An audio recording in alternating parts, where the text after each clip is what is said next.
Yeah. Well, you know. Yeah. All But right. then I'll have more time to do Torah study in the morning online. Okay. Wonderful. Yeah, my wife Wonderful. goes, you better hope that they have Talmud and Torah study not at night because you're not going to be busy every night doing that. All right. Okay. Welcome, folks. Good Tavach. Shavua Tov. All right. Um, Continue with our mimer, our Hasidic discourse.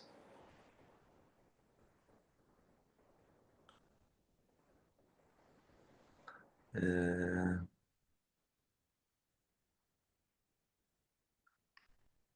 Online. What's going on online? Having a difficulty here? Why is it not showing me?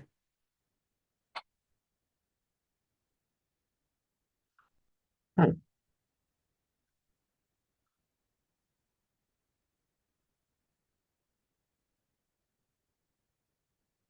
can't figure that out. Oh, you know what? It's frozen, I think. Okay. Henya, can you just tell me if what's on the screen? Because what's showing on the screen, is it me? Is it just the name of Andrew? I Can you went just, online. It came in under your name you're on. I don't know what yeah. that No, no, is. are you talking about Zoom or are you on some Well, I other went on my cell phone and I opened up Facebook. So, and and and I it's went to I went to Rabbi Ronnie Fine Live. So I don't know what yeah, but what's service it that is. showing? Now it says, and I went, actually, Is it showing me? yeah, no, it's got my name on it. Right, so that's something weird. Yeah, it is weird. Yeah, it's actually picking up words that I'm saying.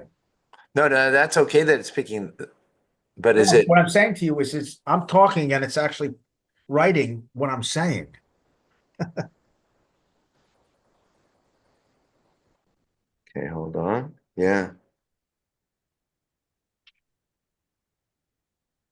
Oh. Yeah, as I'm talking, it's actually coming across the screen. Why is that happening? I don't know. I've never seen that. That's Yeah. bizarre. It's actually as I'm talking, Yeah, that's because you have it set up that way. Mine isn't set up, but I've never, oh, I don't know the captions way are it works. auto-generated. Okay. Okay. Yeah. Okay, now I see it. Yeah, I see the captions. Oh, now I'm there. No, now I'm not. Yeah, your captures are coming up as you talk. I know. I put it back in the. Um, I'd not pin me. Oh. All right. It is what it is. It's going back and forth. Give me just one moment. Maybe someone else spoke. Let's see what happened.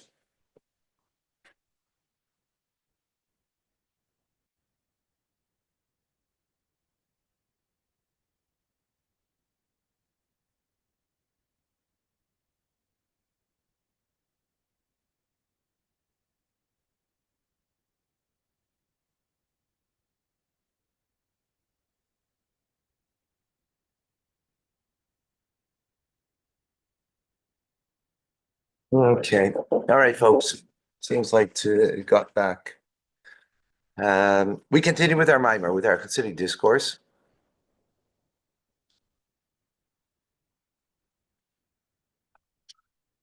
We are okay.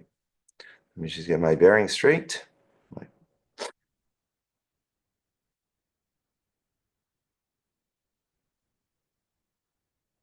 Oh, okay. In the middle of the fourth chapter. So we explained the distinction between a blessing and a prayer. A blessing is something that is, so to speak, in your heavenly warehouse that you could draw down.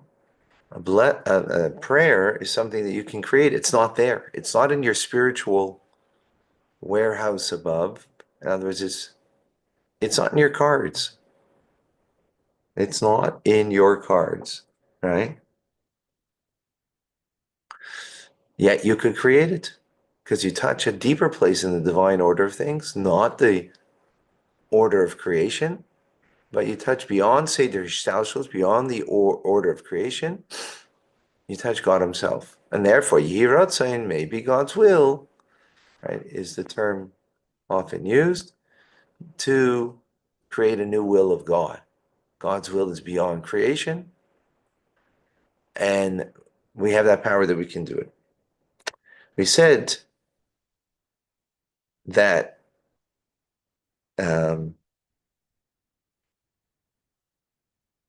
this idea, the difference between prayer and a blessing, we find both ideas in Torah study.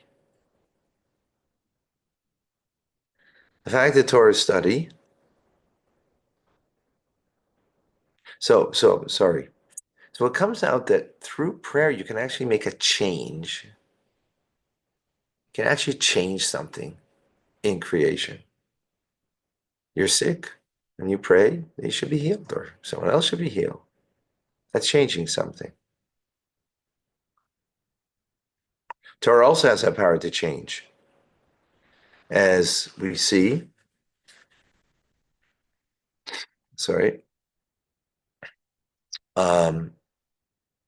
the general idea of Torah is that through an adjudication of law, you change the reality of creation. In other words, this is the divine wisdom. And the divine wisdom is the inner dimension of the divine wisdom of creation. There's wisdom in creation, but it's an external, that's what God does. He does things with wisdom. But God is wisdom. In Atzilus, whatever, right? He's not limited to wisdom, but He is wisdom. Meaning, that's not just what He does with wisdom, but He is, that's deeper. And what is that wisdom? Torah. So when you adjudicate a law in Torah, that divine wisdom gives rise to that divine wisdom that's of God, gives rise to the wisdom of God creating. So if,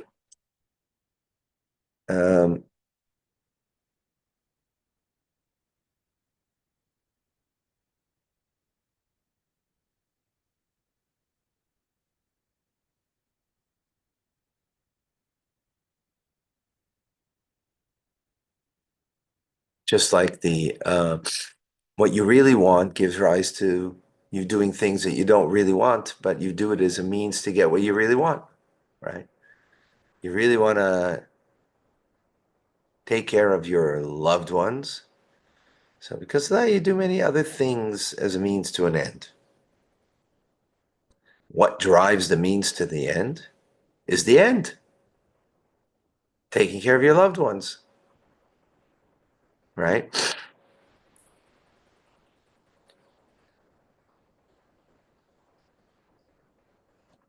So in that respect, there's a novelty in the divine wisdom being introduced into the world that makes a change.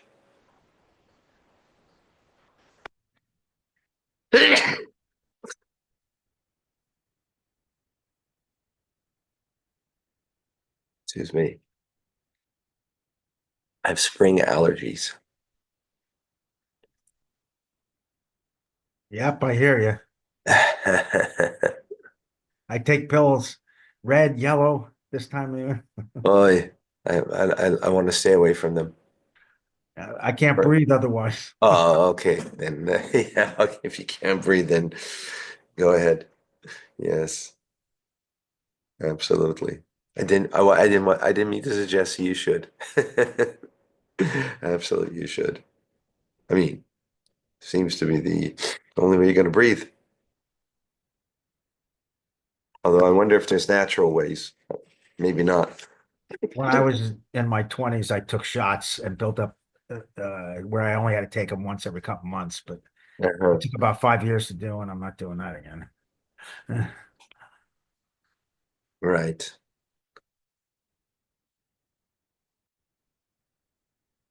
And in particular, as the Talmud tells us, who are the kings? The sages, they're the kings. And so when they adjudicate a law, then the King of Kings, God, is making that decree based on what their decree is.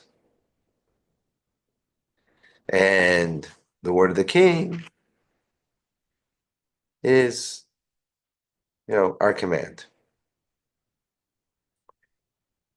Says further, this is also brought out in when it comes to miracles that the men of the Mishnah, the sages of the Mishnah, and the sages of the Gemara, through their study of Torah, like here's an example of Pinchas ben Yair.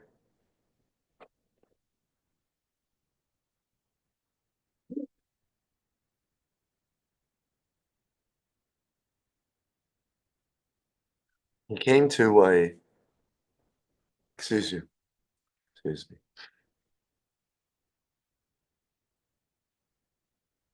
He,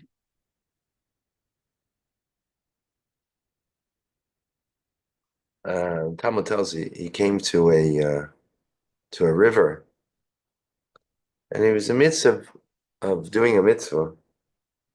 The river was preventing him from. So he says, "River split."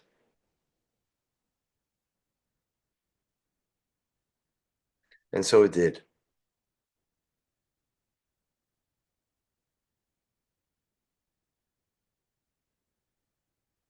The point that he's bringing out over here is because of you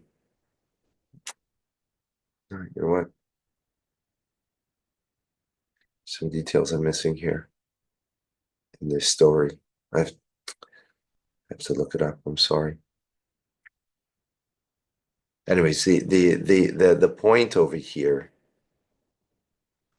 is that there was a novelty made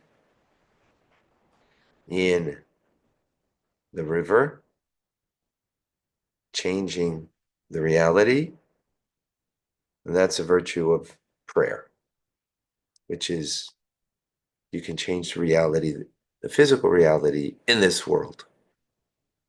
As we said, through prayer, you touch